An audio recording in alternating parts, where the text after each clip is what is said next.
नमस्कार साथियों, आर के दांगी चैनल में आपका स्वागत है। आज के वीडियो में हम बात करने वाले हैं, देखिएगा, Madhya Pradesh professional examination board की जो आने वाली परीक्षाएं हैं, हम लगातार अपडेट लेके आते रहे हैं और आगे भी आपको हम अपडेट देते रहेंगे। लेकिन दोस्तों, चैनल पर वीडियो पहली बार देख रहे हैं तो चैनल को सब्सक्राइब करके बेल आइकन को ऑन कर दें, जिससे कि हर अपडेट आप तक पहुँच सके।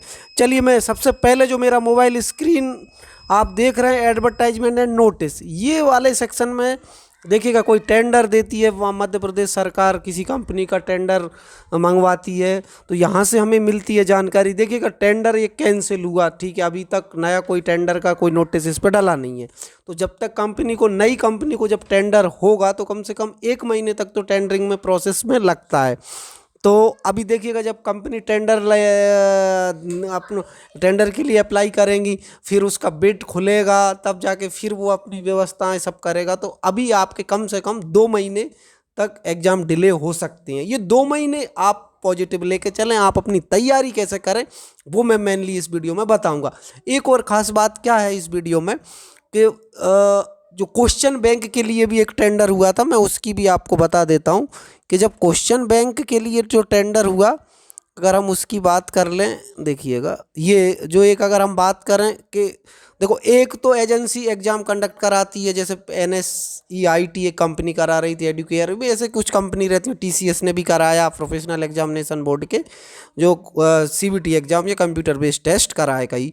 अब क्या हो रहा है कि एक एजेंसी तो एग्जाम कराने की एक एजेंसी रहती है जो क्वेश्चन बैंक बनाती है सिलेबस के अकॉर्डिंग। जैसे कि सिलेबस के अकॉर्डिंग क्वेश्चन बैंक कैसे बनती है वो भी मैं बताऊंगा। उससे बहुत फ़र्क पड़ने वाला है आपकी तैयारी पे। आप तैयारी कैसे स्टार्ट करें या क्या आप स्ट्रेटेजी क्या होना चाहिए अकॉर्डिंग टू द सिलेबस, और मैं एज को लेके भी इस वीडियो में बताऊँगा। लेकिन दोस्तों, ये पूरा वीडियो देखिएगा आप। लेकिन एक सूचना भी है, आप ये देखिए, एक कमर्शियल एक मैं आपको बताना चाहूँगा बीच में। देखिए, MPPV नगर निगम या आपकी कोई भी पटवारी हो, जो भी लाइव टेस्ट सीरीज चल रही है परीक्षा ऐप पर, अगर वो कोई भी टेस्ट सीरीज आप ज्वाइन करना चाहते हैं, और ज़रूर करें, अगर आपकी तैयारी अच्छी है तो आप बिल्कुल चेक करें अपने आप को, सेल्फ असेसमेंट करें कि भैया आपने तैयारी में कोई कमी तो नहीं है। तो उसके लिए आपको क्या करना है, जब भी आप परचेज करें वो टेस्ट सीरीज, उसमें आप RK दांगी 50 आप कोड यूज़ करें पेमेंट के टाइम पर। तो जो भी टेस्ट सीरीज है आपकी, वो आपको 50% डिस्काउंट के साथ पड़ेगी। अधिकांश टेस्ट सीरीज जो है वहाँ पर 349 की टेस्ट सीरीज आपको 175 में पड़ जाएंगी अधिकांश। और कुछ जो मटेरियल हैं वो थोड़े महंगे हैं, वो उनमें भी आपको हर एक टेस्ट सीरीज में आप परचेज करेंगे तो ये डिस्काउंट मिल जाएगा। रही बात ये तो परीक्षा ऐप की, हमने डिस्क्रिप्शन में लिंक दी हुई है कि आप डाउनलोड कैसे करें और ये कोड यूज़ कैसे करें वो बताया है। तो अभी हम फिर से आ जाते हैं जो आपकी महत्वपूर्ण जो जानकारी थी। चलिए, मैं अभी क्या करूँगा, आपको मैं एक चीज़ और बताना चाहूँगा इस वीडियो में कि देखिएगा, अब एक बात तो हो गई आपने कंपनी। अब मैं बताता हूँ, क्वेश्चन बैंक के लिए भी टेंडर हुआ, एक ही कंपनी ने टेंडर भरा। उस टेंडर को जब एक ही कंपनी टेंडर भरेगी तो वो ऑटोमेटिक ही कैंसिल हो गया था टेंडर। तो अभी जब नई कंपनी को टेंडर दिया जाएगा तो जाहिर सी बात है कि कुछ ना कुछ उसका अलग स्ट्रेटेजी होगी क्वेश्चंस तैयार करने की। लेकिन इसमें एक चीज़ क्या होती है कि जो सिलेबस देती है मध्य प्रदेश सरकार, जैसे कि अधिकतर उनको, जैसे जनरल इंग्लिश है तो उसका उन्होंने बोल दिया 10th लेवल का आपको पूछना है। तो 10th लेवल का मतलब MP बोर्ड में जो भी बुक्स चलती हैं इंग्लिश की, उसमें जिस तरीके से पढ़ाई जाती हैं चीज़ें, उसके हिसाब से आपको सिलेबस बनाना है। जनरल हिंदी हो, तो ये सारी चीज़ें कैसे डिसाइड करती है कोई भी कंपनी, ये आपको समझना भी ज़रूरी है कि आप तैयारी जब करेंगे तो फिर आपको किस तरीके से कोई भी एग्जाम हो। जैसे चलिए, मैं आपको एक चीज़ ये बता देता हूँ। देखिएगा, एक और क्वेश्चन है कि मध्य प्रदेश के बाहर के निवासी इसमें फॉर्म नहीं भर सकते। ये भी फॉर्म भर सकते हैं, लेकिन जहाँ तक है हमारे मध्य प्रदेश में सामान्य वर्ग के लिए कोई भी वैकेंसी हो, प्रोफेशनल एग्जामिनेशन बोर्ड की 40 साल एज निर्धारित की है मध्य प्रदेश सरकार ने। 40 साल तक अगर आपकी एज है 18 से 40 के बीच में, तो फिर आप जनरल कैंडिडेट हैं तो आप भर सकते हैं। SC ST और OBC महिलाओं के लिए उन्होंने 45 साल, अगर आपकी उम्र 45 साल तक है तो आप फॉर्म भर सकते हैं, चाहे आपका कांस्टेबल हो, फॉरेस्ट गार्ड हो, कुछ भी हो। अधिकतर जो प्रोफेशनल एग्जामिनेशन बोर्ड की वैकेंसी है, जैसे वन रक्षक हो गया, जेल प्रहरी हो गया, कांस्टेबल, इसमें तो 10th पास मांगती हैं सिर्फ। तो आप एलिजिबल हैं सारी जॉब के लिए। पटवारी में 12th मांगते थे, पिछली बार ग्रेजुएशन कर दिया। CPCT भी अब क्या रहेगा उसमें भी हम आगे वीडियो में बताएंगे। चलिए ये तो एज को लेके हो गया। अब मैं आपको बता देता हूँ, ये देखिएगा, अभी जब कोई भी लिखित परीक्षा होती है तो यहाँ आप देख रहे हैं 100 क्वेश्चन आते हैं और इसमें 5 सेक्शन में बटा हुआ है पूरा। पहले जो 20 क्वेश्चन मान लो आगे पीछे, तो 20 क्वेश्चन आपके रहेंगे सामान्य ज्ञान के, 20 क्वेश्चन रहेंगे आपके सामान्य हिंदी के, 20 क्वेश्चन रहेंगे सामान्य अंग्रेजी, 20 सामान्य गणित, सामान्य विज्ञान। तो हिंदी, इंग्लिश, गणित और साइंस ये तो आपके 10वीं में सब्जेक्ट रहते ही हैं। हिंदी भी रहता है आपका एक विषय, आप जो पढ़ते हुए चले आ रहे हैं आपका, तो आपका इंग्लिश चलेगा ही चलेगा। 9th में भी रहती हैं ये सब्जेक्ट, ठीक है। आपका मैथ रहेगा, हिंदी रहेगी, इंग्लिश रहेगी, विज्ञान रहेगा, ये 4 तो आपके हो गए। और एक सामान्य आपका ज्ञान हो गया, सामान्य ज्ञान में कंप्यूटर ज्ञान भी आ जाता है। ये चीज़ें तो आपकी हो गई।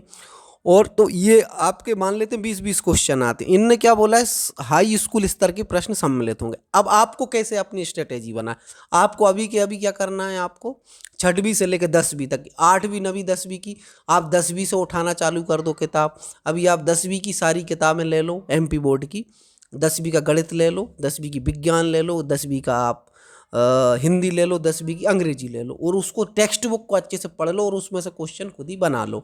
मैं भी हेल्प कर सकता हूँ। फिर उन क्वेश्चंस के हिसाब से आप अपना खुद तय करो। और फिर जो ये जो पेपर पड़े हुए हैं, जैसे कि ये वाले पेपर हैं, अभी मैं बताता हूँ। एक पेपर मैंने ओपन किया हुआ है, ये जेल प्रेरी में आया है, वन विभाग वाला आएगा, फॉरेस्ट गार्ड में भी आया था। इस तरीके से जो क्वेश्चंस पूछे गए हैं, ये बहुत सारे पेपर पड़े हुए हैं। पहले आप तैयारी कर लो या पहले पेपर लगा लो, फिर आप देख लो उसी बुक से पूछे गए। तो नई कंपनी भी क्या करेगी, वही बुक से उठाएगी क्वेश्चन। तो आपको तो जो मूल जड़ है या जो मूल जो चीज़ है उसको पढ़ना किसको है, आपको 9वीं 10वीं की टेक्स्ट बुक पढ़ लेनी है, MP बोर्ड की। हिंदी पढ़ लेना है, इंग्लिश पढ़ लेना है, गणित पढ़ लेना है, विज्ञान पढ़ लेना है। मैं तो कह रहा हूँ आपको 6वीं से लेकर 10वीं तक की बुक आपने अच्छे से पढ़ ली, नोट्स बना लिए, आपने खुद सोच लिए कि क्या क्या क्वेश्चंस पूछे जा सकते हैं, ऑब्जेक्टिव टाइप कैसे बनते हैं, ये डिसीज है तो ये किस कारण से होती है, या इसमें कौन कौन सी चीज़ें खानी चाहिए जो इससे हमको फ़ायदा होगा, या कौन से शरीर के कौन से पार्ट में नुकसान। ये मतलब एक अच्छे से विज्ञान को आपको समझना है। गणित भी आपको देख लेना है किस तरीके के क्वेश्चंस आपके पूछे जा सकते हैं या पूछे गए हैं पिछले। तो आप इस तरीके से कंसेप्ट पे वर्क कर लें तो निश्चित आपका सिलेक्शन हो जाएगा। ये मैंने बता दिया। पटवारी के लिए पंचायती राज एक अलग है सेक्शन, तो वो आपको अलग से पढ़ लेना है, वो भी हम बता देंगे पिछले क्वेश्चंस जो पूछे गए हैं उसके हिसाब से। अगर आप पंचायती राज पढ़ेंगे तो आपको सिविक्स या नागरिक शास्त्र से रिलेटेड कुछ और कुछ आपको सामाजिक विज्ञान, ये इस चीज़ों को पढ़नी रहेंगी। वो भारत सरकार की जो योजनाएं हैं, एक पटवारी के लिए क्या क्या चीज़ें पता रहनी चाहिए पटवारी बनने के बाद, वो पटवारी काम क्या करता है, उसके हिसाब से सामान जो आपको पढ़ना है, वो क्या बोलते हैं हमको, जो उसका पंचायती राज अर्थव्यवस्था जो पढ़नी है वो पटवारी के हिसाब से आपको पढ़नी रहती है पटवारी प्रोफाइल में, वो मैंने बता दिया। अब बाकी देखिएगा, हिंदी इंग्लिश है आपकी, चाहे आप MPSI हो उसमें भी पूछा जाता है। तो आप हिंदी इंग्लिश वही 10वीं का लेवल रहने वाला है, तो आप हिंदी इंग्लिश तो एकदम से पढ़ ही डालो अच्छे से। विज्ञान भी पढ़ ही डालो। विज्ञान आपका ऐसे नहीं पूछा जाएगा, तो सामान्य ज्ञान में विज्ञान पूछ लिया जाता है। गणित आपका आता ही आता है, चाहे आपका सेंट्रल का हो, MP बोर्ड, MP का एग्जाम हो, कोई भी एग्जाम। तो इसमें मैंने आपको ये चीज़ बता दी है साथियों, ये आप विशेष ध्यान रखें।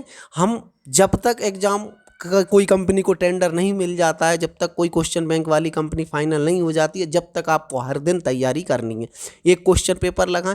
मध्य प्रदेश में जो युवा हैं उनको सिलेबस और उनकी स्ट्रेटेजी थोड़ी सी वीक होती है, इस वजह से वो लोग स्ट्रगल करते हैं, पास नहीं हो पाते। अगर आप अच्छे से तैयारी करें, रिविजन बहुत कम करते हैं, लाइव टेस्ट कम देते हैं। जैसे मैंने अभी बताया, परीक्षा ऐप पे आप कोई भी टेस्ट सीरीज 175 रुपये में मिल जाएगी, तो आपको एक रियल टाइम में टेस्ट दे दिया आपने, कि जैसे क्वेश्चन आप परीक्षा देने जाते हैं वैसे आप अपने मोबाइल पे दे दिया। बिल्कुल भी कुछ भी आप हिले डोले नहीं, आपने अच्छे से समझ लिया और देख लिया कितने नंबर आए, तो आपको वेल एंड गुड समझ में आ गया। तो आप अपनी तैयारी में जो भी कमियां हैं उस पर काम करना चालू करो। तो ये मैंने बता दिया, निश्चित तौर पे आपका सिलेक्शन हो जाएगा। आज की वीडियो में इतना ही दोस्तों। लगातार मैं आपके लिए वीडियो लेके आते रहता हूँ, तो मेरा आपसे एक निवेदन है कि इस मेरे चैनल पर आपके जो भी साथी हैं, दोस्त हैं, उनको चैनल पर जरूर सब्सक्राइब करवाएं, और इस वीडियो को आपको अधिक से अधिक जहाँ पर आप एक्टिव हैं वहाँ पर शेयर जरूर करना है। बहुत बहुत धन्यवाद।